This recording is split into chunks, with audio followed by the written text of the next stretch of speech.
A gente fica muito chateado quando acontece uma situação dessa com uma pessoa que deveria ter informação, deveria ser exemplo para Marechal Rondon, para o mundo, né? Hoje o Thiago, ele é uma celebridade no que diz respeito ao esporte, em especial ao tênis.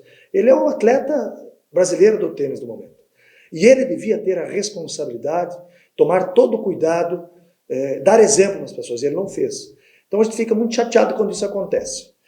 Só que eu não posso me preocupar nesse momento com a conduta do Thiago e repreendê-lo.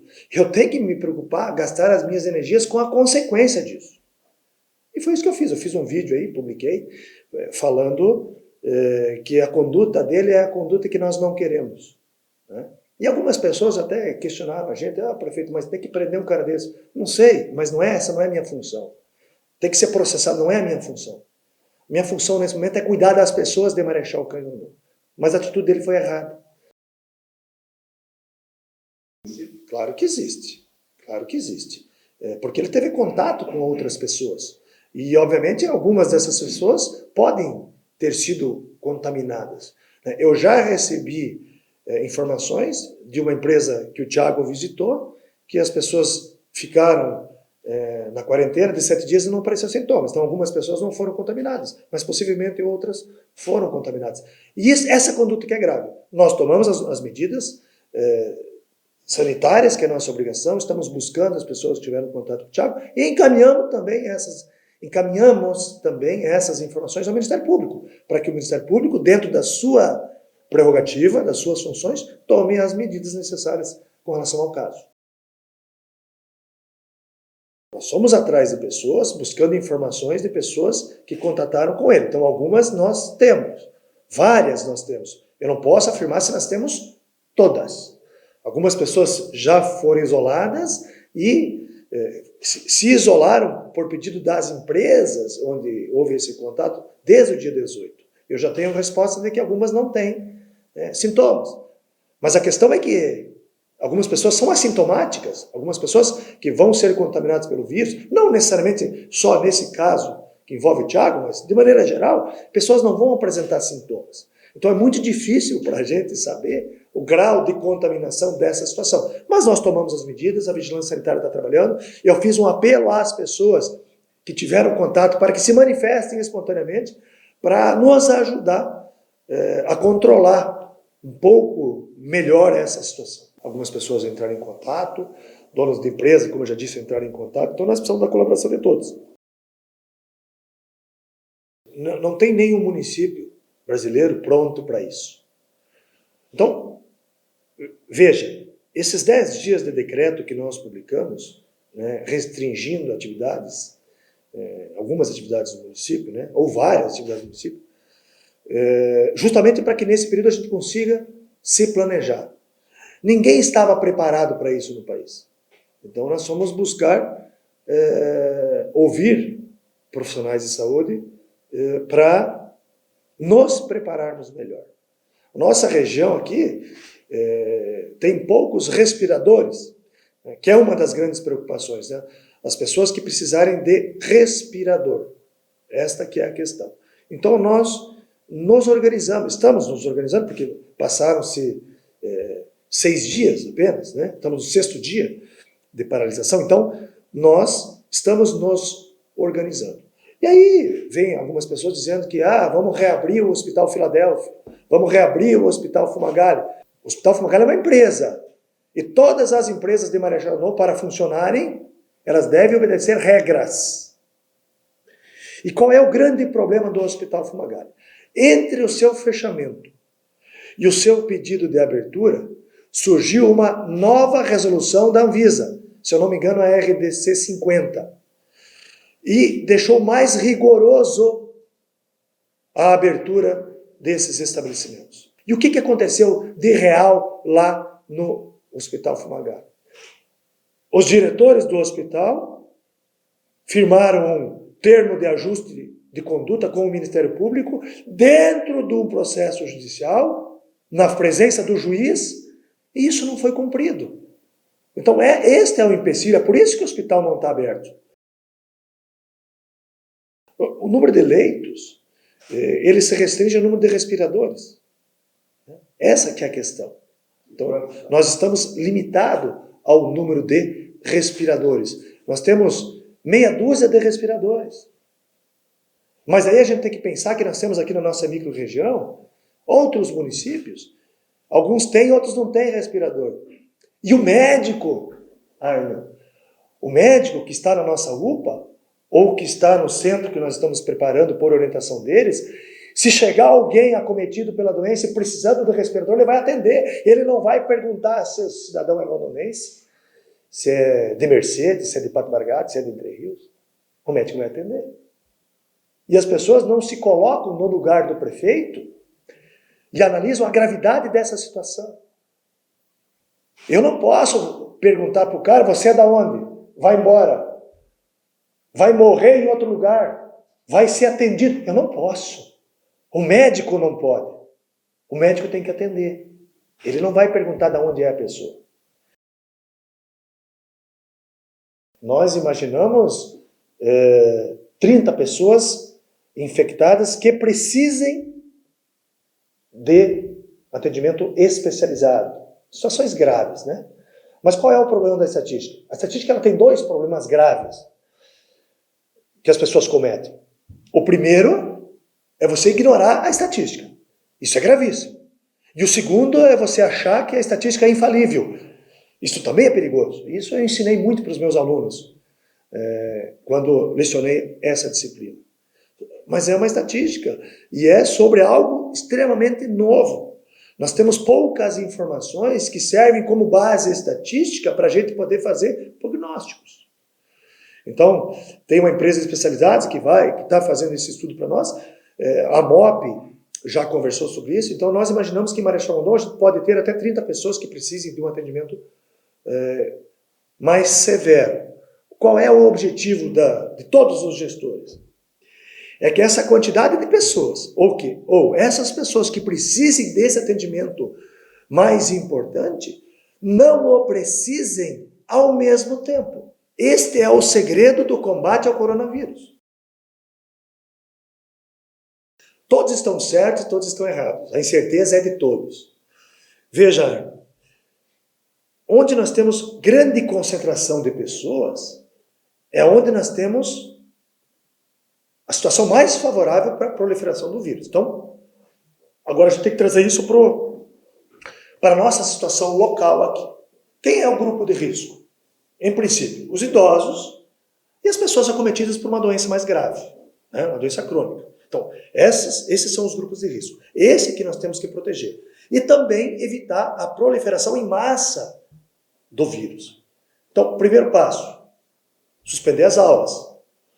Nas escolas, a proliferação acaba ocorrendo de forma mais rápida, porque bebês, crianças e adolescentes,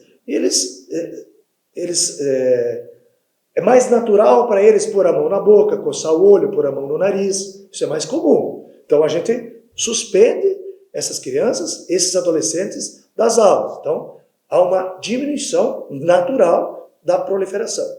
Grupo de idosos, que é o grupo de risco. Então, nós suspendemos de imediato as ações nos clubes de idosos, que é uma característica muito comum nossa aqui, né? Todas as regiões do nosso município têm, então a gente acaba evitando também a proliferação neles. Nas grandes cidades, aonde que eu imagino que seja a grande situação de proliferação?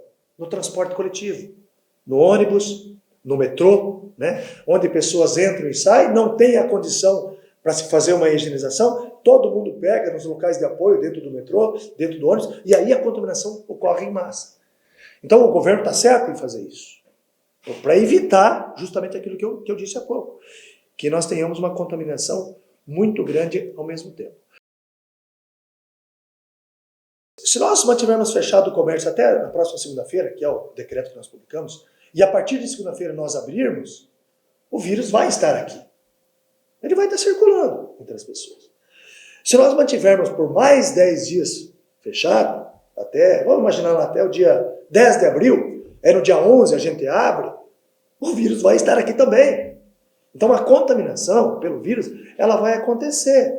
É como acontece com a gripe. nós estamos pensando nesta data, mas ela é difícil. Porque, veja, para eu abrir o comércio, os pais precisam de algum lugar para os seus filhos. Eu não posso simplesmente reabrir o comércio e deixar as escolas os CMEs fechados. Não vai funcionar. Então, nós temos que ter essa medida, ter esse bom senso para tomar a melhor decisão. A partir do momento que nós voltarmos com o comércio, as escolas têm que voltar. Sofro junto com eles. 3 são as situações que o gestor, na minha maneira de ver, né, que dão muita dor de cabeça, nesse caso, dão muita preocupação com os gestores. A saúde das pessoas, a economia, que é a saúde das empresas, e a opinião pública. As decisões que nós temos que tomar são pautadas nessas 3 esferas. E a mais importante delas é a saúde das pessoas. E nós vamos ter reflexos negativos lá na frente por conta... reflexos negativos na economia, né? Por conta dessa situação. E o prefeito sofre. Eu sofro muito. Eu tenho amigos que são empresários, amigos muito próximos que são empresários, e que não podem trabalhar. E que me cobram. Mas nesse momento eu não posso decidir em favor dos meus amigos. 10 dias de paralisação representa 30% de um mês. Que empresário que lucra 30% para poder queimá-lo nesses 10 dias e poder trabalhar os outros 20% sem ter prejuízo? Ninguém. Ninguém tem lucro de 30%. O prejuízo já está aí. As empresas já estão em prejuízo. Se nós voltarmos na segunda-feira, para elas recuperarem esses 10 dias, isso vai 3, 4 meses. Isso varia de uma empresa para outra. O estrago já está feito. O prefeito tem consciência disso. Nós sabemos que as empresas estão sofrendo. Mas eu tenho que tomar todo o cuidado e a gente quer que o prejuízo seja o menor possível. Na vida das pessoas, na saúde, né? E também nas empresas. E daqui a pouco nós vamos ter que voltar a trabalhar. Temos tomado todo o cuidado, né? Algumas ações nós já tomamos, nós já prorrogamos, por exemplo, a receita oriunda do IPTU, né? 60 dias para o pagamento da parcela que venceria agora no início do mês de abril. Ainda nós estamos trabalhando na questão da água, né? Da tarifa de água, nesse momento. Algumas pessoas vieram nos questionar sobre refis, né? Mas a gente tem que tomar muito cuidado, porque o município tem um orçamento para executar. É muito difícil isso também. Isso também para nós é muito novo. Então nós estamos estudando, estamos analisando os números, por sorte. E veja como são as coisas. Quando o prefeito anunciou que o município tinha dinheiro em caixa, foi muito criticado por vereadores que disseram que dinheiro em caixa é irresponsabilidade. E agora? Nós temos dinheiro. Se precisar socorro, nós temos. Não precisamos pedir para ninguém, né? Quando se diz respeito à saúde pública. Se nós deixarmos de receber 2 meses do IPTU, nós temos como socorrer os cofres públicos. Porque o município também tem compromissos. As pessoas precisam entender que o município ele não tem só receita, ele tem despesa, e a despesa é alta. Por exemplo, a folha de pagamento, a empresa que tem a maior folha no município é a prefeitura. 10 dias é um prazo de tempo pequeno para a gente poder dizer que temos que excluir uma obra do ano do exercício. Não, mas a gente tem que... Até porque licitações foram suspensas, né? Então, tudo isso vai atrasar. E tem algumas obras importantes de infraestrutura que vão parar, porque, primeiro, que nós não podemos licitar. Segundo, porque o dinheiro utilizado para muitos dos recursos utilizados para realizar essas obras são recursos de superávit. São aquelas economias que o município fez no ano anterior e que, eventualmente, podem ser necessárias na saúde. Então, a gente precisa parar. Então, elas estão suspensas, porque suspensos estão os processos licitatórios. E aí as pessoas precisam entender também que se Marechal Rondon voltar às atividades e nós voltarmos a fazer processo licitatório, tem empresas que não vão conseguir vir. Por exemplo, uma empresa de Santa Catarina, numa tomada de preço que é presencial, ela não pode vir. Então nós vamos estar, de certa forma, impedindo a concorrência. O município perde com isso. Quando as atividades voltarem, nós vamos reprogramar o nosso planejamento e vão serem retomadas. Uma obra importante que a gente teve o anúncio da liberação de recursos, né, no passado, que é a revitalização ou a construção da Avenida Rio Grande do Sul, da saída aqui do supermercado da Copagril até a entrada do Lira, como ela tem recursos do Estado, ela tem prazo para se iniciar por conta da lei eleitoral. Então, nesta obra em especial, esses 10 dias são fundamentais. A gente vê oportunistas, né? Não só na esfera federal, na esfera estadual e na esfera municipal. E não é hora para isso. Então, vamos falar do nosso presidente Bolsonaro. O Bolsonaro não está errado em tudo. E ele não está certo em tudo. Aliás, ninguém está certo em tudo e errado em tudo. Porque no momento desse tem 3 opiniões importantes. A minha, a sua e a melhor, que a gente não sabe qual é. Isso é no governo do Estado. Então a gente vê divergência. Por exemplo, o governador de Goiás, o Caiado, que é do meu partido, agora rompeu com o presidente. Eu acho que o presidente ele não foi feliz na forma como ele se pronunciou. E aqui fica a minha crítica ao presidente Bolsonaro. Ele não foi feliz. Ele foi muito melhor na manhã seguinte, quando ele conversou com a imprensa e com algumas pessoas que estavam lá, de maneira informal, do que quando ele se preparou para dar o discurso. Então, na informalidade, ele foi muito melhor do que ele foi quando ele se preparou. E as preocupações que o presidente tem com a economia, elas são importantes, né? A gente não pode quebrar o país. Então é muito difícil. Muito provavelmente, pessoas vão dizer que o que eu estou dizendo aqui está certo, e outras vão dizer que o que eu estou dizendo aqui está errado. Porque todo mundo está um pouquinho certo, todo mundo está um pouquinho errado. É novo para todo mundo. E nós, que somos gestores e que temos que tomar decisões, seremos reconhecidos por uns e criticados por outros. Se as pessoas julgarem o que o governo fez até agora, durante toda a gestão, se isso for levado em análise, então os erros e os acertos, em especial agora no coronavírus, terão uma importância um pouco menor.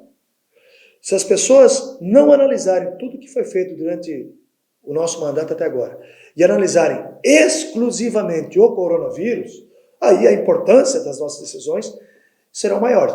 Algumas pessoas vão analisar o todo, outras pessoas vão analisar só esse momento, que é um momento grave, um momento difícil. Então a gente não pode dizer o quanto isso vai impactar, mas que vai impactar, vai.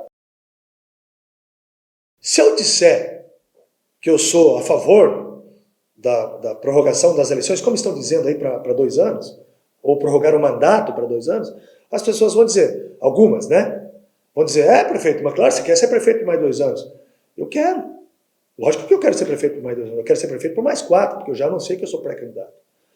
Se eu quero ser prefeito por mais 4, é óbvio que eu quero ser prefeito por mais 2. Mas eu não sei se isso é o melhor para o país. A gente não sabe, é muito incerto. E eu não tenho medo de ser candidato a prefeito e perder uma eleição. Eu me coloquei à disposição porque eu acho que eu posso colaborar para o meu município. Mas essa análise quem faz são as pessoas. Então, do ponto de vista do coronavírus, eu acho que seria importante, mas depende dos reflexos dele. Nós não vamos saber o que vai acontecer daqui até julho, por exemplo, quando começa efetivamente o período eleitoral. Então, é muito difícil dizer se é salutar ou não é. Eu até acho que as eleições unificadas são importantes. O município gasta menos com isso. Sobre esse aspecto, eu acho que seria importante a prorrogação das eleições. Se houver uma real necessidade do governo federal investir pesado para recuperar a economia por conta dos reflexos negativos do coronavírus, o fundo partidário seria importante ser utilizado nisso. E a minha opinião particular é que eu sou totalmente contra recurso público em eleição. Recurso público não tem que ser investido em eleição. Então, nesse sentido, também é importante que esse recurso que seria investido nas eleições, e as pessoas precisam entender que para o candidato Márcio Halber, do Democratas, de Marechal Dom, não vem dinheiro nenhum do fundo partidário. Esses bilhões de reais investidos nas eleições ficam nas grandes capitais, ficam com os prefeitos das grandes capitais, com os vereadores. Para um município pequeno como nós não vem R$1. Então, essa não é a preocupação. né? Mas eu acho que é um volume de recursos bastante grande que poderia ser investido sim para fortalecer a nossa economia, que é quem vai pagar mais caro com relação ao coronavírus.